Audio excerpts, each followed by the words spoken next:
Autoridade Nacional Licenciamento Ambiental, halo clarificação ao público, com a reabilitação estrada direção Gleno Letefo, no Letefo Lorba. Sexta-feira, presidente Anla IP, Massimiano de Oliveira, halo clarificação ao público, liga a declaração Ministro Obras Público, Samuel Marçal Nebedihang, projeto construção estrada Rusi Gleno Letefo, será bela implementa, também atraso Rusi Autoridade Nacional Licenciamento Ambiental, nebe será for licença para companhia atuar acampamento.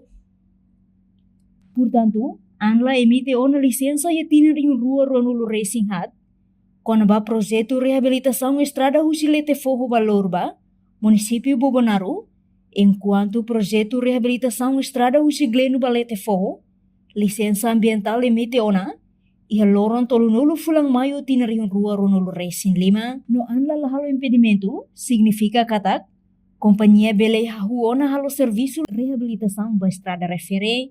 Antes companhia soru ona presidente Anla no equipa, hodi huso autorização, no parte Anla fona autorização ba companhia hodi bele huona serviço.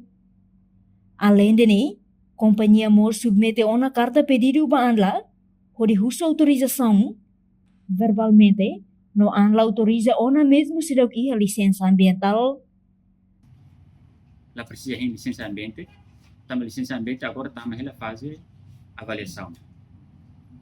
E depois a companhia submete carta de 23 de abril, sira informa kata dia atu halona base camp o acampamento ne.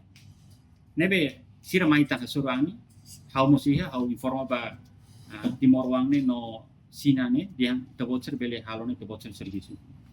Reportagem Epifânia de Carvalho, Televisão Timor Post.